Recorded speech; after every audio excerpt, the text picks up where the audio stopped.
The free agents frenzy is Brady underway. Quinn strikes again. Yeah, ladies and gentlemen, can we get a round of applause for the man who just continues to call his shot? What the hell? Yeah. What happened? Brady Quinn. What are you guys talking about? Quinn Stradamus. Yeah, there we go. That's a shirt. You guys you called. Now keep it going. This is we need to celebrate this. Hold on. Yeah, there we go. He called it. Do we have some? Did we say we want some music? Music, horns. What is happening? I mean, you called. Yes. Yeah. Yes. And the award once again for calling it before it happens. For calling Kirk Cousins' destination before it happened goes to Braden T. Quinn. He said that Michael Evans was worth the money in Tampa, and they gave it to him. LaVar Arrington foolishly followed his lead on that with Kirk Cousins in Minnesota. And he was incorrect. But once again, the man himself, one Braden Quinn. Thank you. I have so many people to thank for this. Let's first start off by thanking Kirk Cousins himself, who, folks, by 2027, he will have amassed $411 million in career earnings. 379 of those monies will be guaranteed. A round of applause for Kirk Cousins. Hell yeah. And by the way, could have done it without him. Mike McCartney, his agent, who obviously has ties to, I don't know, maybe represented a family member of mine in the NFL. And look at the Atlanta Falcons and Arthur Blank, a man who is not afraid, he's not bashful in any way about opening up his checkbook and providing Kirk Cousins the type of compensation he needs to go ahead and leave the friendly, wonderful confines of Minneapolis, Minnesota, a place that I love so much. I tell people all the time, 2-3 months out of the year might be the best place to go up during the summertime. It's unfortunate that his family will have to uproot themselves and go to Atlanta, but they've got $100 million of guarantees that makes it a little bit easier. And by the way, there's that. He doesn't appear to be a guy who has a real lavish lifestyle, Kirk Cousins. I think he goes to Kohl's, and I think he one if he wants. He eats Raisin Canes. So, that money's going to go longer with Kirk Cousins. Here's why I don't believe that. Why? Because he's so quiet about his lifestyle that I actually think, I don't know that lavish is the word. But they spend a couple coins. Yeah, I think he portrays this image. The wife does, too. They got that very, very subtle, wholesome, you know, what do they call it, white bread America? Oh, yeah. Damn. What's that supposed to mean? Well, I mean, that could be anybody, but I'm just, you know. Oh, okay. Yeah. White people! Hey, we don't like wheat. How y'all... First of all, y'all aren't allowed to take offense to anything that would even remotely sound like it was bad anyway. White people? What does that mean? Well, because, I don't want to go down this road. It's 3:06 in the morning. You people are all the same, Johnson. Yeah. Racist. Well, what does that mean? Well, what does that mean? Hey, that's gotta be racist. So what? Let's. They seem like they're normal people. How about that? All right. So what sort of lavish setup are they going to have in their house in Atlanta? Are they going to have a house? I mean, I'll tell you what. You've made $379 million guaranteed. He's got the G5. It's like he's never flying commercial ever again. Ever. That's sweet. I mean, you can live off your interest at that amount. Bro, you could buy bonds and just live off the interest of the bonds. Bonds are paying enough right now. Mm-hmm. Yep. Well, listen, it's for him.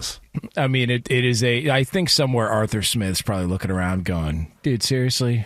You guys left me what you left me, and our issue was quarterback this whole time. And then after I'm gone, you decide you want to go out and make a big splash and make a move like this. This is not ideal for Arthur Smith, but it is ideal for the Atlanta Falcons. Also not ideal for our friends listening on the Yellow Horns. I was about to say, that's who it's really not not beneficial for. I mean, listen. What losers. I mean, damn.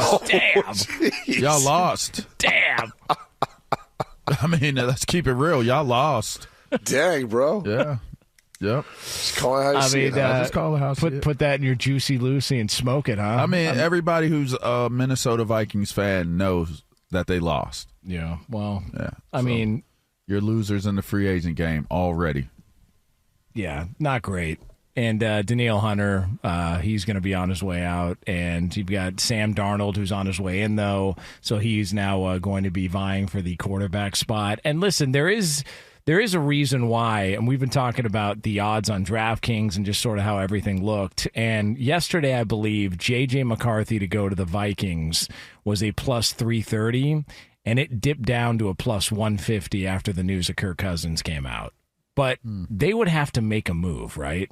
I mean, they're sitting at 11. I can't imagine J.J. McCarthy's going to be on the board still at that spot. It feels like there's going to be a run at this, and maybe they're going to be one of these teams that are going to be, pounding the phone of Arizona or the Chargers to try and get up to take the fourth quarterback on the board. That's what it feels like. I would imagine they'd have to move up. We never, really know. But the only way to assure yourself a chance at J.J. McCarthy will be trading up to 4 with Arizona. And I think the hard part is there's still a number of potential teams in your way. The Giants at 6.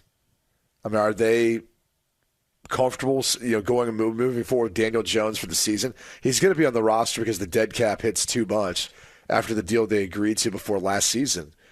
But that's a team that, they kick the tires on Russell Wilson. It seems like they're interested in bringing someone in to replace Daniel Jones.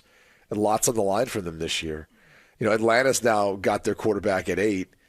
But, you look around. Look at Denver. You look at Las Vegas. Maybe it makes them more apt to get Justin Fields. There's reports that, maybe it's headed in that direction. But there's other teams vying for what will be, I think, the fourth quarterback, and we'll see how many more are taken in the first round. So then the question might become, how do they feel about Michael Penix? How do they feel about Bo Nix? Those quarterbacks start to come up into the conversation. But this feels like it's a bit botched. I mean, they did get Jonathan Grenard, who's a young man out of Houston, played pretty well opposite of Will Anderson Jr. at the DN spot, but hasn't had the track record that Danielle Hunter has had. And you kind of wonder if Kwesi Adolfo-Mensah hasn't messed this whole thing up, considering not only not getting Cousins, but how that impacts Justin Jefferson and his contract extension. He was very vocal about wanting Cousins to come back. Now, he could say all those things, and at the end of the day, if they pay him to reset the wide receiver market top dollar, then I'm sure he's going to accept it and he's not going to care. But at the same time, I'm sure he wants to get to a place where he's got a quarterback who can get him the football, and he has the stats that can make him one of the best receivers in the league. Otherwise, it becomes a little bit of a miserable experience, right? So I think that's the tough spot is if you just take a step back and look at what's happened in Minnesota, you've got to look at the general manager and say, like, how much of this goes on him with how they've reshaped the roster, what hasn't or hasn't worked. Marcus Davenport was a player they spent a lot of money on, really didn't do much there when he came in from New Orleans. He's now a free agent. They still need another edge rusher opposite of Grenard. This is a roster that's one that won 13 games. It's going to be 2 seasons ago. And now you could say that they're at the bottom of the NFC North. It's kind of scary. You know what? Like thinking about Kirk Cousins signing for now being worth over $400 million. It's interesting listening to the conversation as it applies to drafting the quarterback and getting the top 4 quarterback and the top quarterback and a can't miss prospect. Kirk Cousins was in the same draft as a can't miss prospect. In fact, there were 2 of them, and it might be the only time in the history of me listening to heading into the draft that there were no harsh I don't think there were any criticisms on Andrew Luck and Robert Griffin III. Now, here's what makes that story interesting, just listening to all of this talk. It's like, oh, you're going to move up. Oh, you got to get this guy. Oh, you let Kirk Cousins go for somebody that you may get in the draft. Oh, this, that, and the other. You don't know what you're getting in the draft. The Shanahans did. Okay, well, think about this. RG3 goes what, 2? Yeah. Kirk Cousins goes what round? 4th. to the same team. Yeah. RG3 is doing commentary and has been out of the game for what? At least 3 years. How much do you think his injury played a role in that? Yeah, I mean, of course, we could say most guys that their career stalled out was due to injury. Well, that's the thing about Cousins is he really hasn't had an injury until now. Yeah, but my point is for better or for worse, for injury or for health, Kirk Cousins is still in the league, and both of those guys are out of the league. Well, yeah, I mean, Andrew Luck by choice. It's kind of, regardless, it's just you just don't know what you're going to get. That's my point. You don't know what you're going to get.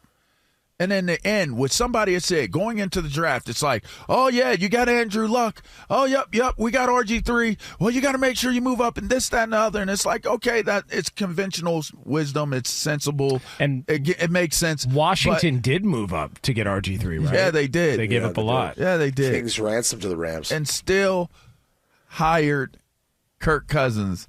And Kirk Cousins is the lone wolf standing in that scenario. Yeah. I just don't.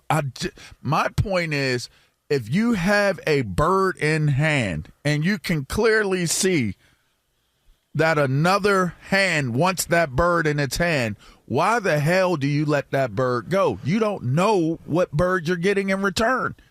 Are you getting a sparrow? Are you getting a parakeet? Right. Are you getting a falcon? Are you getting an eagle? Like, what kind of bird are you getting? Yeah. I'm just saying. Is it an owl? Yeah. Like, is it a big one? Is it a little one? Owls are feisty. I'm just saying. Is it the little mouse rat hunting owl, or is it like the fox possum hunting owl? Like, can take down go get a baby calf, or a deer? Yeah. Which one are you getting? I'm just saying, Minnesota, y'all lost, man.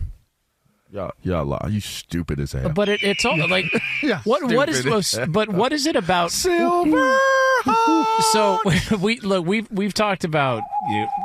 Like, what is it about Kirk Cousins? Like, that's the part that I struggle with. Is it Kurt or Kirk? Kirk Cousins. Okay. This is because this is now the second time. If we're gonna go down that road, this is now the second time in his career that somebody decided that we could do better than you. It's weird, man. I don't know that they decided they could do better. I think they decided they didn't want to pay for him for that long of a contract. I mean, the numbers aren't like, as I said this yesterday, and I'll reiterate this point. Daniel Jones' contract, I think a lot of there's two contracts in recent history that a lot of owners were upset by. Deshaun Watson's, because it was fully guaranteed. Owners probably are looking around at Jimmy Haslam going, no one wanted to set that precedent. It happened. It's been done. No one's replicated that, okay?